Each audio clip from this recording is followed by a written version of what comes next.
Bonjour à tous et bienvenue dans Flashback, le podcast de la sélection UGC Culte qui vous fait redécouvrir les films qui ont marqué l'histoire du cinéma. Aujourd'hui, nous retrouvons Jean-Pierre Lavoignat, journaliste cinéma, pour un nouvel épisode. Flashback sur...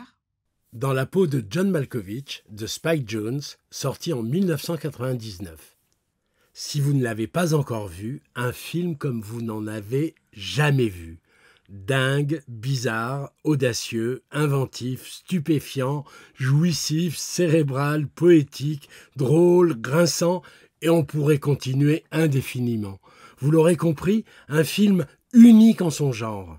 Pas seulement parce que John Malkovich y joue son propre rôle, mais parce que l'inoubliable Valmont des Liaisons dangereuses a accepté, avec autant de générosité que d'autodérision, de prêter son corps, son âme, sa notoriété et même son inconscient à l'imagination et au fantasme, y compris sexuel, de deux vrais artistes dont c'était pourtant le premier film.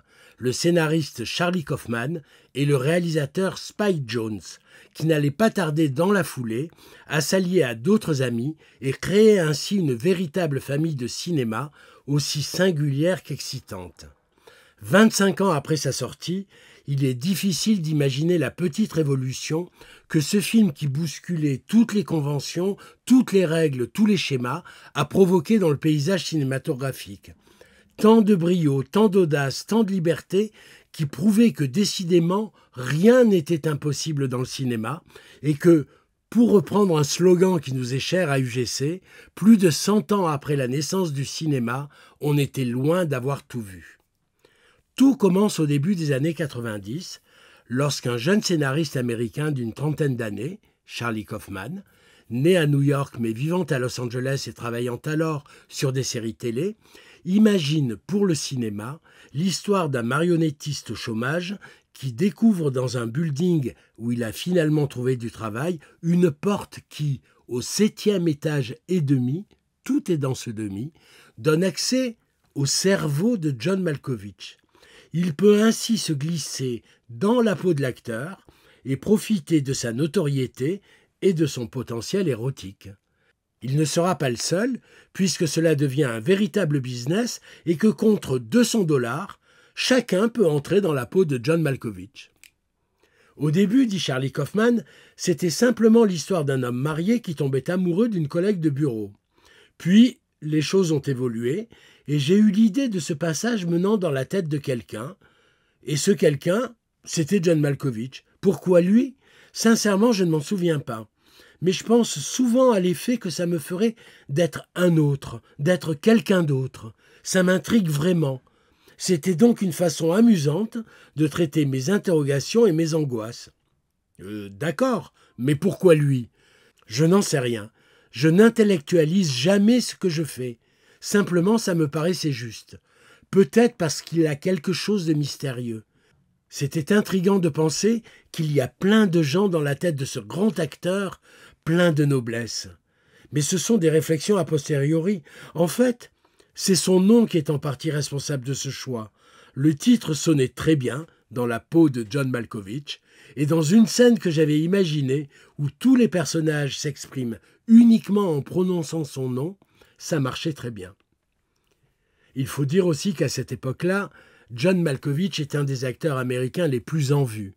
Il s'est d'abord taillé une belle réputation au théâtre dans les années 70 avec sa troupe à Chicago, The Steppenwolf Theatre, où il est à la fois acteur, metteur en scène, costumier, dramaturge, décorateur, avant de se faire remarquer au cinéma dès ses premiers films en 1984. Dans Les Saisons du cœur de Robert Benton, qui lui vaut d'être nommé à l'Oscar du meilleur second rôle, dans La déchirure de Roland Joffé, puis 3 ans après, dans L'Empire du Soleil de Steven Spielberg. Sa carrière est lancée. On le présente alors comme le meilleur jeune acteur de sa génération. Lui répond simplement « Je ne deviendrai jamais une star, je vais faire partie de ces acteurs respectés dont on ne reconnaît pas le visage. » Il se trompe. Car Les Liaisons dangereuses de l'anglais Stephen Frears en 1988 va lui offrir une gloire internationale qu'il ne recherchait peut-être pas, mais qui va lui coller à la peau pour longtemps. Entre Glenn Close et Michel Pfeiffer, il y compose un Valmont d'anthologie. Voix douce, regard de félin, sourire carnassier, tout à la fois séducteur dangereux et manipulateur redoutable, trouble, vénéneux, sensuel et pourtant aussi vulnérable. Inoubliable. Dans la foulée, en véritable caméléon et avec ce goût du défi et du décalage qui le caractérise, Malkovich ne va pas arrêter d'enchaîner grosses productions qui l'amusent, films d'auteur qui l'attirent, voire films d'auteur européens qui le fascinent. On va ainsi le retrouver chez Bertolucci dans Un thé au Sahara, chez Woody Allen dans Ombre et brouillard, chez Frank Marshall dans Les Survivants, chez Wolfgang Petersen dans La ligne de mire aux côtés de Clint Eastwood, qui lui vaut sa 2e nomination à l'Oscar du meilleur second rôle, et aussi bien chez Antonioni, Manuel de Oliveira, Raoul Ruiz, Volker Schlöndorff que dans Portrait de femme de Jane Campion avec Nicole Kidman, L'homme au masque de fer avec DiCaprio et dans Le Jeanne d'Arc de Luc Besson. Tous ces rôles sont venus à lui, analyse son futur réalisateur de Casanova Variation, Michael Sturminger, car il est imprévisible. Lorsqu'on regarde son visage, on ne peut jamais deviner l'expression qui suivra. C'est ce qui le rend séduisant et dangereux à la fois. Voilà aussi pourquoi chacun peut se projeter dans ce visage. Autant dire que Charlie Kaufman n'a pas choisi le projet le plus facile, ni le plus évident. Son scénario fait en effet le tour des producteurs d'Hollywood qui le trouvent génial, mais ne veulent pas le produire. En revanche, ils lui proposent d'écrire pour eux. 2 ans se passent sans que le projet n'avance. Jusqu'au jour où entre en scène un jeune homme de 26 ans qui se fait appeler Spike Jonze.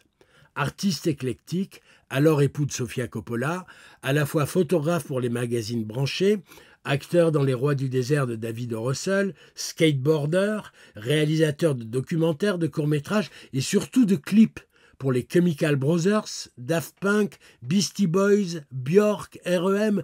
et tant d'autres qui ont fait sa réputation. Bien décidé alors à passer au long métrage, il se met à lire les scénarios qui circulent à Hollywood et tombe bien sûr sur celui Dans la peau de John Malkovich, qu'il trouve malin, drôle, original. J'avais l'impression, dira-t-il, que c'était écrit par quelqu'un que je connaissais très bien. Se retrouvant totalement dans cet humour décalé qui frôle l'absurde, Spike Jonze rencontre Kaufman, s'entend immédiatement bien avec lui, et ensemble ils finalisent le scénario. En 1996, la maison de production de Michael Stipe, le chanteur de R.E.M., prend une option sur le scénario et Steve Golin, producteur des clips de Spike Jonze et producteur de Sailor et Lula, décide de produire le film à condition que le budget soit raisonnable et que Malkovich accepte de jouer son rôle. Pas gagné. D'autant, précise Charlie Kaufman, que j'ai tout inventé. Il ne s'agit pas bien sûr du vrai John Malkovich, mais plutôt de l'idée que les gens s'en font. Je ne savais rien de lui ou presque avant de le rencontrer. C'est d'abord Spike Jonze qui va le rencontrer en France, où l'acteur s'est installé. Si les raisons d'accepter le projet que lui avance le réalisateur ne le convainquent pas vraiment, Malkovich est totalement séduit par le réalisateur lui-même, comme il sera séduit quelques semaines plus tard par le scénariste, par leur brio et leur singularité. Tellement d'ailleurs qu'il les encourage à pousser le bouchon de leur délire encore plus loin. « Plus c'est cruel à mon égard, mieux c'est, leur dit-il. Les 2 hommes ne vont pas s'en priver pour le plus grand bonheur de tous. » John Cusack, le véritable héros du film, Cameron Diaz et Catherine Keener, qui gagnera une nomination à l'Oscar du meilleur second rôle, complètent la distribution de ce film bizarre et vertigineux, où la jubilation est souvent au rendez-vous, où l'on ne cesse de jouer entre réalité et fiction, et qui est aussi, mine de rien, une réflexion grinçante à la fois sur la frustration et sur la célébrité. Tourné pour 13 millions de dollars, ce premier film en rapportera plus de 36 et séduira critiques et public. Si ce film consacre à jamais Malkovich, que peut-on rêver de mieux que devenir de son vivant un héros de fiction ? Il lança bien sûr les carrières de son scénariste et de son réalisateur, chacun nommé aux Oscars, l'un pour le meilleur scénario, l'autre pour le meilleur film. 4 ans plus tard, ils vont se retrouver sur Adaptation, une autre mise en abîme, cette fois sur la crise existentielle d'un scénariste, avec Nicolas Cage et Meryl Streep. Leur famille de cinéma s'agrandit alors et ils sont rejoints par Michel Gondry, Lui aussi, jeune réalisateur de clips très remarqué, notamment pour Björk. Charlie Kaufman écrit ainsi les 2 premiers films de Michel Gondry, Human Nature en 2001, que produit naturellement Spike Jonze, et le cultissime Eternal Sunshine of the Spotless Mind en 2004, qui lui vaut l'Oscar du meilleur scénario. Kaufman écrit aussi le premier film réalisé par George Clooney, Confession d'un homme dangereux en 2002, avant de passer lui-même à la réalisation avec Synecdoche New York en 2008, Anomalisa en 2015 et Je veux juste en finir en 2020. Quant à Spike Jonze, il a choisi de se faire plutôt rare et depuis Adaptation, il n'a mis en scène que 2 films, dont il a aussi écrit le scénario. Max et les Maxi-Monstres en 2009 et surtout Her en 2013, bouleversant film d'anticipation avec Joaquin Phoenix et la voix de Scarlett Johansson, ce qui rend dans la peau de John Malkovich encore plus précieux. Vous êtes prêts pour cet étrange voyage? Vous n'en reviendrez pas de ce qui vous attend. Merci Jean-Pierre pour ce bel épisode. Nous avons hâte de redécouvrir ce film en ce moment dans les cinémas UGC. Réservez vos places et retrouvez toute la sélection UGC Culte sur ugc.fr et l'appli UGC. Avant de se quitter, vous pouvez nous rappeler la sélection du mois? Au programme aussi de ce mois de mars, des films incontournables à revoir ou à découvrir sur grand écran. 2 chefs-d'œuvre d'Alfred Hitchcock. Son premier film américain, Rebecca, sorti en 1940, avec Laurence Olivier et Joan Fontaine, le seul film d'Hitchcock à avoir reçu l'Oscar du meilleur film. Et Les Enchaînés, sorti en 1946, avec Cary Grant et Ingrid Bergman, le plus long baiser alors de l'histoire du cinéma, la quintessence de Hitchcock selon Truffaut, les 2 immanquables.